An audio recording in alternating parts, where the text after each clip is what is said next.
اورنگزیب عالمگیر رحمہ اللہ جب ہندوستان کے حکمراں تھے تو اکھنڈ بھارت کے حکمراں تھے.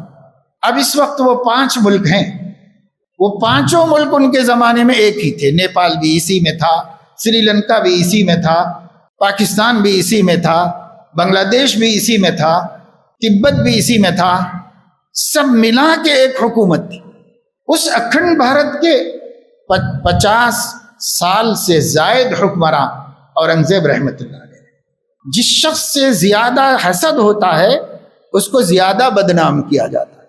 مغل حکمرانوں میں یہ ایک ایسا حکمراں تھا جو متقی تھا، پرہیزگار تھا، حافظ قرآن تھا، عالم دین تھا، اللہ سے ڈرنے والا تھا، کسب حلال کرنے والا تھا، اپنی محنت کی کمائی سے زندگی گزارنے والا تھا، جس کے مہمان خانے گیسٹ ہاؤس میں روزانہ قسم قسم کی نعمتیں بنتی تھیں، لیکن اس کے اپنے گھر میں دال چاول بنتے تھے، روٹی دال بنتی تھی، اس سے زیادہ کچھ بھی نہیں، کیونکہ اس کی آمدنی بہت محدود تھی. وہ اپنی محنت سے کما کے اسی میں جیتے تھے. اکھنڈ بھارت کے مالک تھے، خزانہ ان کے ہاتھ میں تھا. وہ چاہتے تو بہت کچھ عیش کر سکتے تھے، لیکن ان کا خوف خدا خزانے کو قوم کی امانت سمجھتا تھا، اور اپنے لیے قرآن مجید اپنے ہاتھ سے لکھ کر آج بھی دنیا کی لائبریریوں میں موجود ہے، میوزیم میں موجود ہے. اورنگزیب کے اپنے ہاتھ کے لکھے ہوئے قرآن، اپنے ہاتھ سے قرآن مجید لکھ کر مکمل ہونے کے بعد اس کو اس کا ہدیہ کر کے اس سے اپنی زندگی گزارتے. وہ چونکہ بہت محدود تھا، سال بھر میں جا کے قرآن مکمل لکھ پاتے تھے. حکومت چلاتے ہوئے بیٹھ کے کہیں قرآن لکھنا کتنی فرصت ملے گی آدمی کو. بعض تاریخی روایات میں ہے کہ ٹوپیاں سی لیتے تھے، اسے بیچ دیتے تھے، مگر کبھی خزانے سے، اس ہندوستان کے خزانے سے 53 سال میں 53 ایئرس کی حکمرانی میں ایک پیسہ اپنے لیے حلال نہیں سمجھا. سب قوم پر خرچ کیا، سب ملک پر لگایا اور خرچ کیا، اپنے لیے حلال نہیں سمجھا اس کو.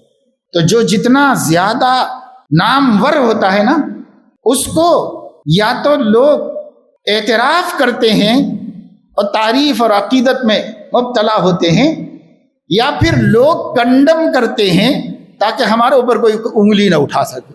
کیونکہ اب تو حکمراں بننے کا مطلب یہ ہے، ایک چھوٹی سی ریاست کا بھی حکمراں بن گیا تو رعایا کا خون چوس کے اپنا گھر بھرو، اپنی نسلوں کے لیے پراپرٹیز تیار کرو. اب تو ایسا ہے نا، تو ایسے لوگ ان کی تعریف کیسے کریں گے؟ ان کی تعریف نہیں کر سکتے جنہوں نے پوری زندگی میں اس پورے ملک کی حکمرانی میں اپنے اوپر ایک پیسے کا بوجھ نہیں لیا. کوئی احسان ملک کا ان پر نہیں ہے، ان کے احسانات ملک کے اوپر ہیں. لہذا اب آسان طریقہ کیا ہے؟ آسان طریقہ یہ ہے کہ اس کو ظالم بتاؤ، اسے ہندوؤں کا دشمن بتاؤ، اور اس کے لیے انگریزوں نے جو فرضی قصے گڑھے ہیں ان فرضی قصوں کو ہسٹری کا پارٹ بناؤ اور وہی بچوں کو پڑھا کے نفرت بٹھاؤ ان کے دلوں میں. یہ کرتے تو خیر اورنگزیب عالمگیر رحمت اللہ علیہ کو آپ کو مسلم ہسٹری کے اندر دیکھنا چاہیے. آپ کو سلیبس کے اندر جو ہسٹری ہے وہ اس سے نہیں ماننا چاہیے. وہ تو جھوٹ ہے، وہ تو انقلاب لانے کے لیے بنایا گیا ہے، وہ بالکل بدل دیا گیا ہندوستان کی تاریخ.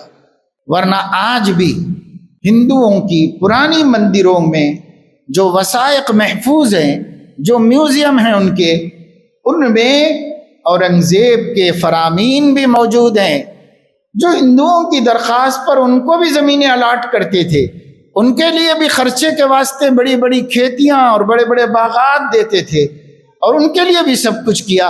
کیوں نہ کرتے؟ وہ ایک مسلم حکمراں تھے، اور اسلام اپنی رعایا کا حق برابر رکھتا ہے، اور کسی رعایا کو چاہے مسلم ہو چاہے غیر مسلم ہو حق سے محروم نہیں کرتا. بنیادی حقوق تمام انسانوں کے یکساں ہیں اسلام میں.